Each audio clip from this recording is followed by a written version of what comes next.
What it do, y'all? It's your girl Makeup and Travel, and for today's video your girl wanted to do my sixth and final video on this week's bronzer hunt series. So this week I've strictly been focusing on powder bronzers. It just kind of happened that way. I just had quite a few that I really wanted to test out in the powder bronzer realm, and then I realized, like, 2 days in, I have like 13-14 bronzers that I was really trying to squeeze into this week.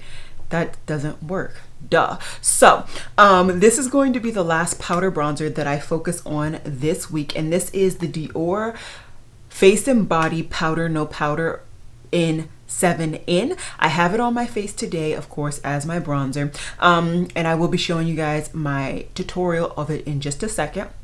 But just to reiterate, please let me know down in the comments if you guys want me to do a week 2 for cream bronzers. I love cream bronzers, so I'm fair game to do it. I just want to I want to see if you guys are interested in it.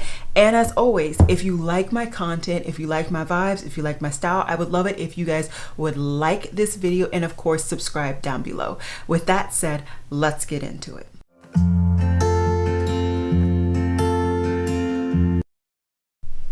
Alrighty guys, so today is the last day of this bronzer week, and because I've basically only been sticking with powders this whole week, I am just going to round this up with powders again, and this is going to be the last newest bronzer powder that I got, and this is the Dior Backstage Face and Body Powder No Powder in 7in. I decided today to actually put on my Dior Backstage foundation in 6 so that you guys could see the difference between 7in and 6 on my complexion. So that is that. I did already go ahead and clean off my brush. This is the same Morphe brush I've been using all week, and I have obviously tested this out, and we're just gonna go ahead and apply. Once again, as I've done this whole week, I have not put on any cream bronzer at all. I just have my foundation, my powder, concealer on. Nothing else is on, obviously, and I put my brows on. So yeah, so I'm just taking the time to slowly build this here.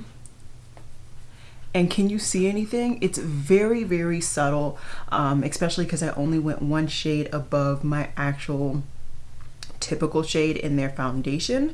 I did that because I wanted to see how big of a difference. I did not know how big of a difference there was between their shades, so I wanted to test it out basically.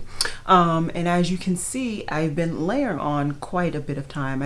I think I'm honestly somewhere within 5 to 10 layers of bronzer, specifically on my cheek, and you pretty much can't tell that I put it on at all. This is, as it says, a very neutral toned bronzer or a neutral toned powder. So if you do pick it up in the hopes of it being a bronzer and you like warmer tone bronzers like I do, don't be stupid. It's not gonna happen. Not with this. You need something that actually has a warmer undertone. Now that said, I think you can definitely see the effects of this powder up in my forehead area. I think you can see how it's definitely added some coloring, a little bit amount of depth.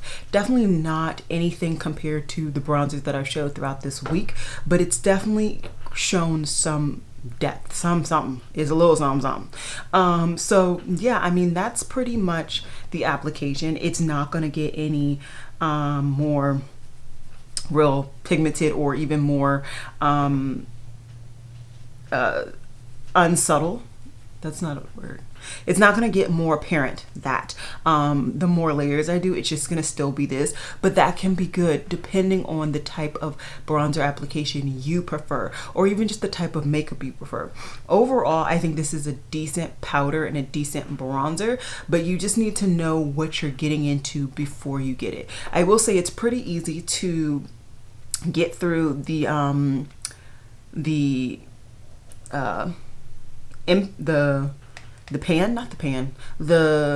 embossing, because I pretty much have like gotten rid of pretty much all of the embossing in that middle area.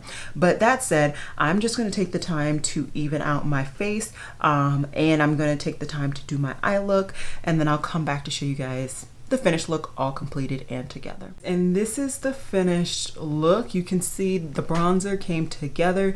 Yes, it's not super reddy undertoned or anything like that, but on a day like today where it's rainy and overcast and forecast and all that, this kind of works. It works, right? So that's pretty much all I got to talk to you guys about. Like I said, this is the last powder bronzer that I'm going to be talking about pretty much this season. I have a couple other bronzers that I want to just do random bronzer hunts for, but this is the last bronzer hunt week that is going to be dedicated towards powders. I do have a stack of cream bronzers, and there are a couple that I still am very much interested in picking up. So if you guys want to see week 2 or round 2 of a bronzer hunt week this season where I focus straight on cream bronzers, let me know down in the comments. I may just go ahead and do it. I think what I'm going to do though is for the rest of this month, it's going to go back to kind of my normal content, and then in July I'll do another bronzer hunt week strictly creams. So let your girl know. I think that's all I got for you guys today. I hope you guys enjoyed this video and this week, of course. Tomorrow you guys will be seeing my next video in my must have must gag series. So yeah, I will see you guys tomorrow. Bye guys.